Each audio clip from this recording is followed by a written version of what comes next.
overall, I don't think that there's historically and culturally been a lot of care for what happens to fathers.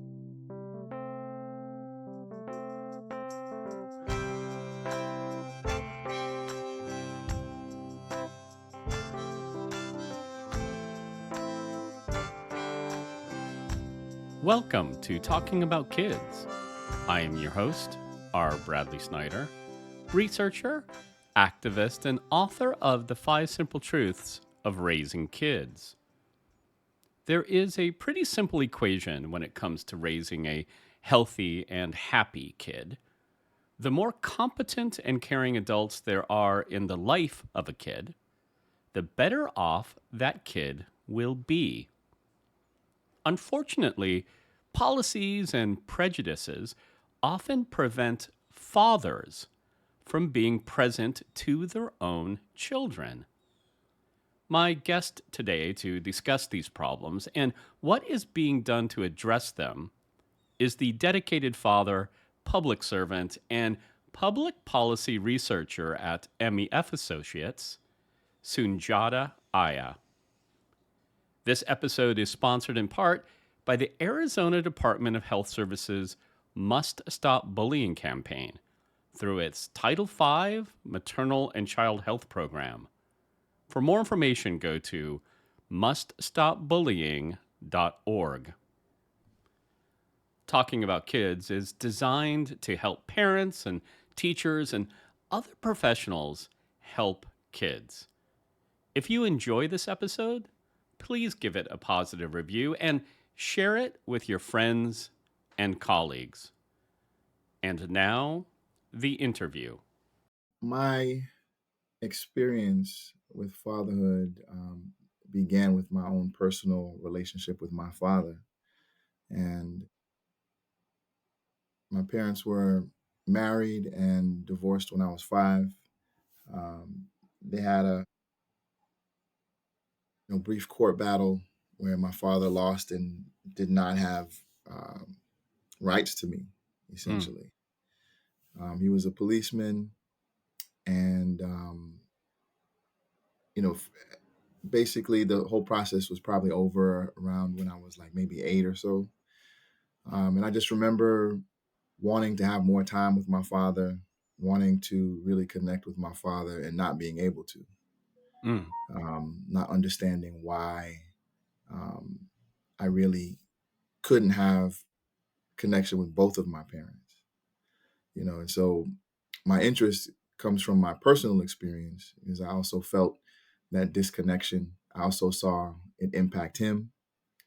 And I also saw my mother struggle in ways that she didn't have to if, he was allowed to be more involved. So that's one part.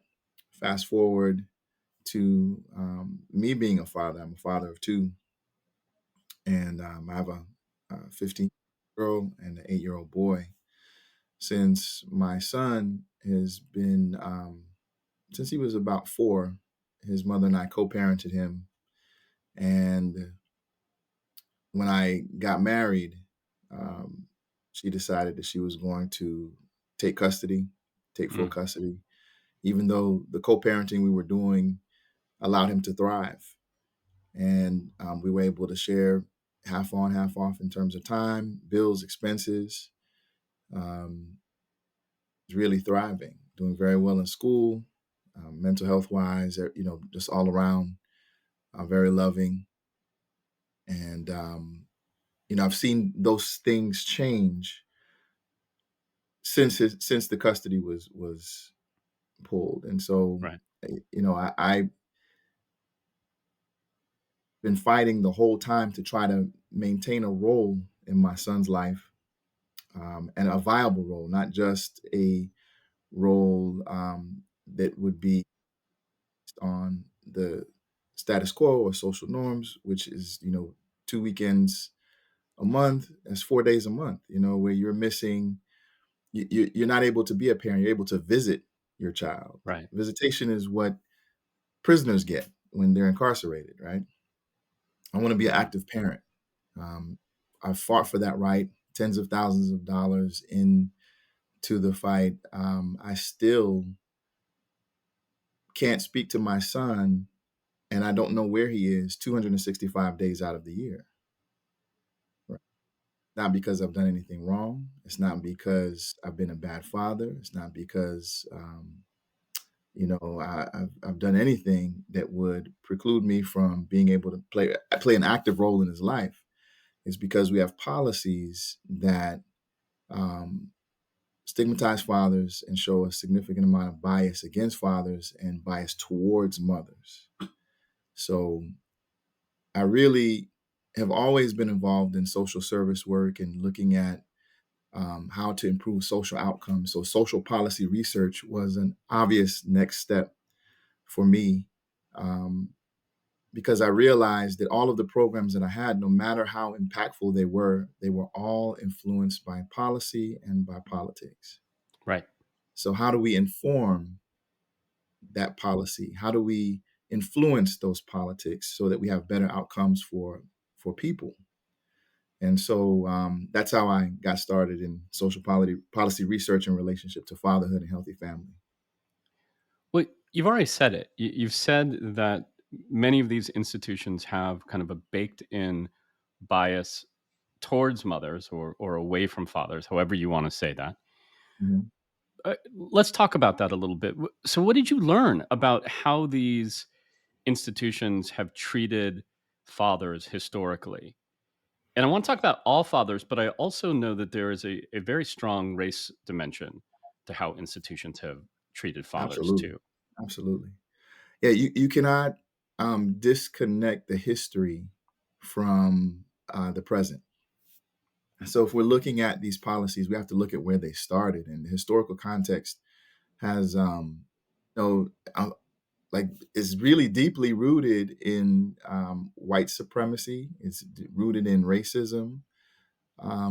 The initial policies that you can, kind of trace back to where children are used as a commodity go back to policies around enslavement and Mm, captivity, where the status of the child was determined by the status of the mother to increase the, you know, slaveholders or captors, domestic slave trade inventory.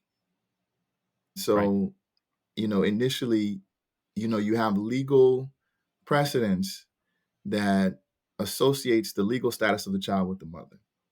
And from there you have a slew of policies that come out of that as law is based on precedents, right? And so we mhm, have a series of policy that now reflect this bias across the board. Black fathers in particular um, typically do fare poorly in court and legal dynamics, in social policy. Men in general have challenges in terms of the family context, but Black fathers in particular are, have significantly negatively impacted because you have uh, policies like early welfare policy where fathers cannot be in the home, and so you have this right, separation that occurs in the family where they're economically challenged. They need safety net programs, but instead of those policies allowing those parents to work together to figure out how to, or supporting those parents to work together to figure out these challenges, they the mother and the children cannot get aid if the father is present, right? mm, You have policies after that that penalize and criminalize fathers who are, and call them deadbeats, which right, is a highly racialized term as well. It's kind of like dog whistle politics, where you have the welfare mom, deadbeat dad being associated with Black families,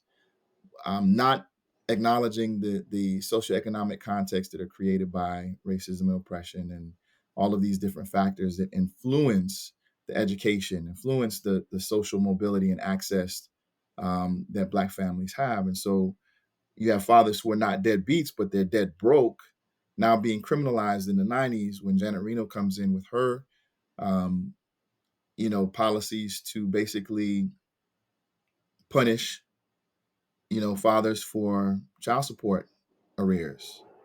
So fathers could face now 6 months in jail, $5,000 in addition to these arrears and um, and fees. And so we see the problem getting worse and worse over time. And so, we have to acknowledge that history so that if we're going to make any change in these policies, we know kind of where things started and where to start to focus our energies to make improvements. So, as you describe it, we have one set of policies that are working to keep fathers out of the family space, out of the Mhm. physical proximity, the day to day parenting of the family space, and another set of policies that are punishing them economically while still not allowing them to be in that family space. It, Absolutely. it, it's well, I mean, again, you gave us the context. So you said that this is all being done, um, and I don't mean to oversimplify this, but it's all being done as a way to oppress. What is happening then to families? What is the consequences, specifically to children, of these policies? What's the harm that's being done to them? Oh, wow. So a lot of my work, my early work, was dealing directly with children. I had quite a few children-focused programs. From My background is in psychology at Florida A&M University. I earned a bachelor's in psychology, and I did a lot of case management and counseling work. You know, based on my degree and my passion, and so I was able to see the impact firsthand for the vast majority of my career working with children. I've had a mentoring program, a juvenile reentry mentoring program that was SAMHSA funded that allowed me to really work closely with children who were being locked up, Hmm. who showed early signs of being involved with the law in a negative way and being incarcerated, helping them to find mentors to help to make better decisions and so on and so forth. So I got a chance to really see this dynamic play out for decades at this point, right? And so mental health has suffered. I can see that those children feel isolated, feel alone, feel disconnected. Many of those children wanted to have relationships with their fathers. Um, Unfortunately, you know, the system was manipulated to uh, or engaged to really separate those children from their fathers. I had mothers asking me to play a fatherly role to their children while actively denying that child's father access. And it wasn't because of um, abuse. It wasn't because of neglect. It wasn't because of these things that people I think assume are a part of why fathers are not involved. Right? Is the idea that fathers are abusive towards mothers, are Right. not wanting to pay child support. Um, Situations that I'm referencing, from my work with young people, I saw fathers who really wanted to be involved, but could not be. And I saw fathers raising other people's children while not being able to raise their own. So I didn't really see this idea of the deadbeat dad as the pervasive issue. I saw that there were other things that were going on, and the children suffered at the end of the day. The father suffered, yes, but the mothers also suffered because there was a heavy load that they had to carry that no, they weren't prepared to carry, and they're not meant to carry. They are absolutely meant to work in partnership with the fathers of those children to have better outcomes. And what we see is that with the lack of that, children suffer. So I saw a lot more in terms of teen pregnancy, um, criminal involvement, or juvenile legal involvement. I saw a lot more in terms of mental health challenges with young people, and it's really disheartening when they have parents that are available to parent. Right. I've even seen where mothers, were just not in a position to be the primary parent. You had a father who was gainfully employed, more stable, even married and had a stable household, and you had a mother who would have been on drugs. But because the bias is towards mothers, that father didn't even have a chance. And unfortunately, fathers face economic ruin, bankruptcy, Right. and you know all other types of issues just by being involved in the family legal system, and it really has a negative impact on those fathers. So their ability to fight a lot of times is not there. So children have to just kind of deal with the situation that they're given. I mean, the conclusions that I'm forced to draw from this, Mm. looking at the current political landscape. So here we have a political landscape that is attempting to deny women choice about their body and how they form families, and then and then I don't want to say burdening them, but then denying them choices about how to structure their family such that they are, kind of forced in many programs to separate the father out of the equation. It's, when you look at these issues that you've just presented, you have to ask why. Well, why would we do this? And the conclusions that one draws, the conclusions that I want to draw from that information are horrible. Like, the conclusion is that what we want to do is keep poor families poor. That's the conclusion that I want to draw from everything that you just told me there. And in particular, let's keep black families poor. That, I mean, am I oversimplifying it? Am I overreacting? I think that you've made a reasonable conclusion, like many other researchers, like many other, does it's not about race in the sense of who's seeing this and coming to the same conclusion. Like researchers from all over with various backgrounds are finding the same conclusion. You do have a very intentional um, policy dynamic of trying to oppress Black families in particular. If you look Hmm. at the Reconstruction period after enslavement ended, that is a period of time where you have Black families who were previously prevented from getting married and having a stable family structure, and being autonomous in how they did family, having just a huge growth, right? Huge growth in marriage. Someone had showed me some Guinness Book of World Records, or talked about the world record for literacy, marriage. All of these different areas where no point in human history has there been any larger growth in these areas that were prevented during slavery. So you have families that are Yeah. seeking to reclaim their family members. You have Yeah. fathers who are walking thousands of miles across hostile territory, risking being lynched to Yeah. reconnect their families, to find their wives, find their children. So how do we go from that to deadbeat dad, Yeah. right? Right. There's a concerted effort to be involved in politics. There's a concerted effort to provide benefit to the community. So you have the most schools being developed than any point in history. They developed schools all across the South Yeah. that benefited everybody, not just Black children, right? White children in the country, everyone in these areas benefited from Black families being involved and being allowed to be involved and develop freely. Um, there was also political development where Black families began to get involved in Hmm. politics, and you have large numbers of politicians across the South who are being voted into office and doing great work to help to build and redevelop the South.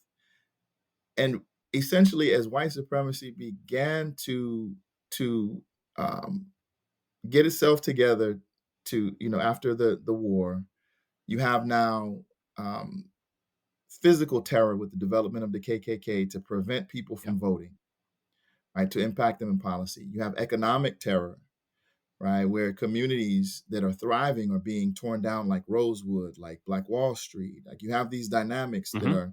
are trying to put Black families in check. And I bring this up because, to your point, there's a history that informs how we get to where we are today. And so when we talk about how policy impacts Black families, we're connecting all the way back to these points in history where you see when Black families are being allowed to and being supported to develop autonomously, we have very different outcomes. Right. But now we see Or something and different, and we have to ask why. and if I may, Sunjata, just because you're citing some, research or very early research from W.E.B. Du Bois, I Mhm. believe, and his conclusion, it's not even supported; it's be left alone, right? He created that wonderful chart that was showing the growth of assets among Black families post the Civil War, post emancipation, and he charts where the value of the assets drops with the development of the KKK, with development of it's he Right. shows how it grows on its own, and it was forces in opposition to it. It wasn't even a lack of support that was doing it. It was forces that were opposing it. And I do Absolutely. want to remind listeners that these are issues that previous guests have talked about. If you want to go back and listen to Corey Best talk about race in the Child Protective Services. If you want to go back and listen to Noel Hurd talk about some of these issues that you hear Sunjata talking about here, she was talking about mentoring programs and how there was a Mhm. bias in mentoring programs, and I don't want to name names, but they were kind of promoting this image that Black children didn't have Black men in their lives and that they Right. needed, white mentors from outside of their communities. And her research has shown rather conclusively that not only are there plenty of Black males in communities for Black children, but they're better mentors than people from outside those communities. So Absolutely. there's a Absolutely. so all And of see, this sounds. Go ahead. s sorry, the CDC also did a study where they looked at, father involvement, with children, and Black fathers resoundingly came out to be the most involved with their children, and I think that, um, it indicates that there's a lot of research that needs to be done to show Hmm. exactly what's going on. This a part of why I'm in the space that I'm in terms of social policy research. We need to document what is actually going on so that we can separate, you know, that from any particular agenda. Mm, And we have to be able to empower people to um, advocate for themselves and advocate for what's needed in their communities, um, against agendas that would debilitate their ability to be autonomous and to live free. We have an economic reality. You mentioned before why where is this coming from? And yes, racism is a part of it, but it's also about money. mm. When you have mothers having 80% of the time and fathers having 20% or less, child support is now required from that father at a higher rate. We have the dynamic where our policies have sought to replace the burden of safety net programs from the government, from um, you know, um, the public responsibility to putting it on the necks of fathers who also, in the case of Black fathers in particular, and really many fathers, but this particularly negatively impacts Black fathers who also need safety net programs, Right. right, in order to help address some of the dynamics. So you have fathers who are, and some of the programs that I work with, who are living in their cars, bathing at LA Fitness or Planet Fitness or one of these gyms just to go to work and pay child support, but they cannot survive themselves. And if this research isn't out there already, maybe this is something that could be done, and maybe I'm just ignorant of it. Has anybody studied the impact of having one's wages garnished for child support on that individual's ability to advance in that company? And let me state it maybe a different way to clarify my thinking here. I suspect if I'm an employer and I have an employee who I see their wages are being garnished, I might have a bias against that employee, right? I don't think of having one's wages garnished as a positive thing, and so Right. I might overlook that person. Is there any studies about that? Listen, there's a whole, just huge gap of study need in regards to the impact of fathers in terms of Mm, these policies. Overall, I don't think that there's historically and culturally been a lot of care for what happens to fathers, right, right? right. So that is one of the studies that absolutely needs to happen. But in my work, I've worked with people who are unhoused. I've worked with people who have been facing a lot of different challenges socially, and this issue of not being able to be involved in family, not being Mhm, able to raise the children, keeps on coming up. Many of the fathers that I've talked to who were, unhoused, discussed that break from their family as a part of what has caused them to disconnect from wanting to be in society, the inability to right. raise their children, Yeah, the inability to have dignity, to play the role of a right, father, to be able to support their children. Um, Even in me in this space, I have to watch my child suffer for things that I know that I could positively impact him on, and not be able to do that. Like the mental health burden. I have lots of skills and tools. I've taught yoga, meditation. Social economically, I'm able to put up a fight, but I still struggle. right, And I look at this my situation and think about the fathers who don't have the supports that I have, who don't have, um, the economic resources to fight, who don't have the mental health support. I happen to know a lot of psychologists having, the background that I have and doing the work that I do. So I'm able to get support in terms of mental health and keep myself healthy. But it is very difficult. And I know that there are a lot of fathers who don't have those things and are suffering. And we need to research those impacts. If we want to have healthier families, we need to make sure that fathers are a part of that picture. They right. help. What we do have in terms of research is research showing that mothers' outcomes are better when fathers are more involved. Okay, Children's outcomes are better when fathers are more involved. And fathers' outcomes are better when they're more involved. Right? So we need to really address um, the barriers that are there. And one of the things that I'm finding is a huge barrier is the economics, the financial impact that fathers paying child support has on the system. We need to address making sure that the system does what it needs to provide safety net protections and supports, help the family reunite. So, an example of that would be, instead of penalizing fathers um, and disincentivizing mothers from working with fathers, mhm, right, because of child support benefits and so on, it would be helpful if we had co-parenting um, support, right? mhm, Co-parenting incentives. If we incentivize parents working together and reaching certain benchmarks for the benefit of the child, we would have very different outcomes for families. right, That's one of the things that I would love to research. One of the projects that I'm researching right now is looking at individualized supports for fathers, and we're seeing how um, difficult it is to get mothers to kind of disconnect from the incentives that they receive in terms of child support and being able to receive child support, right. um,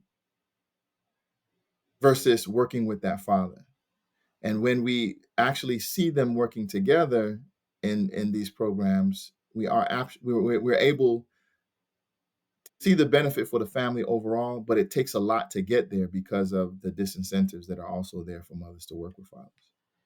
You mentioned Janet Reno. I think I'm older than you. I absolutely remember those policies under President Clinton, Yes. and the narrative that we were told, the story that we were asked to believe, that quite frankly, I believed, is that there were a lot of fathers that had skipped out on families. They had started families and then abandoned them and left, the mother as the primary caregiver and in a lurch. And what the federal government was doing was, on behalf of these mothers and at their request, was intervening to get them the help from these fathers. You used the term deadbeat dad. That was the big term then. Hmm. So, is it the case that, well, help me with this. Are you getting any pushback from mothers? Are there mothers saying, I do need help tracking down the father? Or is that really just a story that we were told and it isn't bearing out in the research?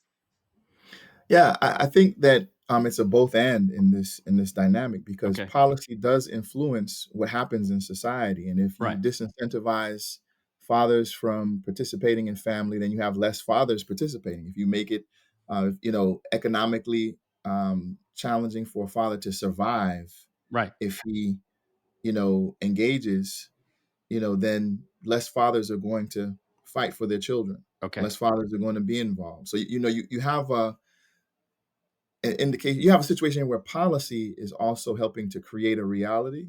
And Got then, it. yes, before you did have some fathers who that was their reality.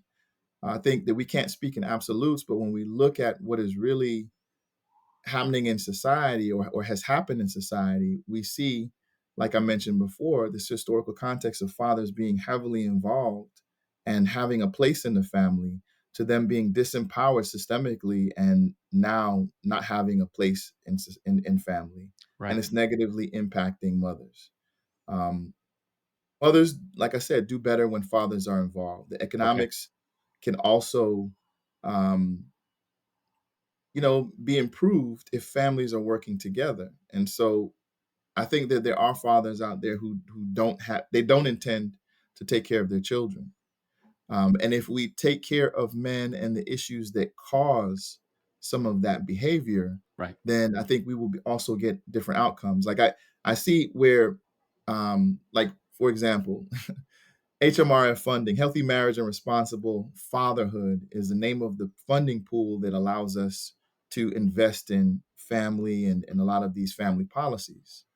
Um, the term responsible fatherhood has gotten a lot of pushback. We've gotten a lot of pushback about that when we listen to people in communities because they recognize that the issue is not that fathers need to be taught how to be responsible. Mm. It's that fathers need support, Right. right, in their economic challenges. And what's juxtaposed is the dynamic of a mother needing support. She's never seen as being needing to be taught how to be a responsible mother, Right. right? You have where a mother just needs support. Right. And so if there are a lot of different areas where if we really supported fathers, we would have better outcomes in fathers being able to take care of their children better economically, being present in terms of time and energy. But there is significant bias in the family legal system, significant bias in our culture, Right. and significant bias in policy overall. As just cultural bias, for example, like we have to change people's minds, right, in terms of the value of fathers. I, as an involved father, will go to the school of one of my children to try to address one of their issues, and I've several times been handed information and been told, "Hey, give this to mom." Yeah. Mom's not there. I'm there. Right. I'm here, and I'm actively involved, and I'm still being handed information saying, "Give this to mom."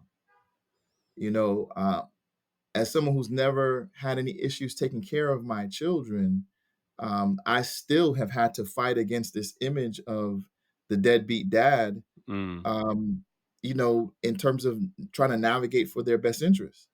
Right. It's been used as a weapon against me to try to deny me rights to my children.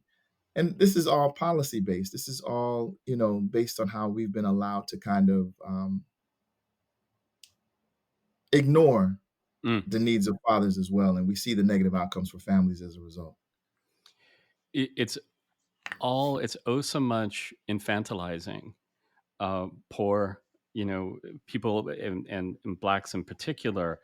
And you're absolutely right. And so this leads me to kind of to my final question, and I want to lead with what you just said because a lot of my listeners are working in schools, and I think it's something that they can do without changing, without passing a law.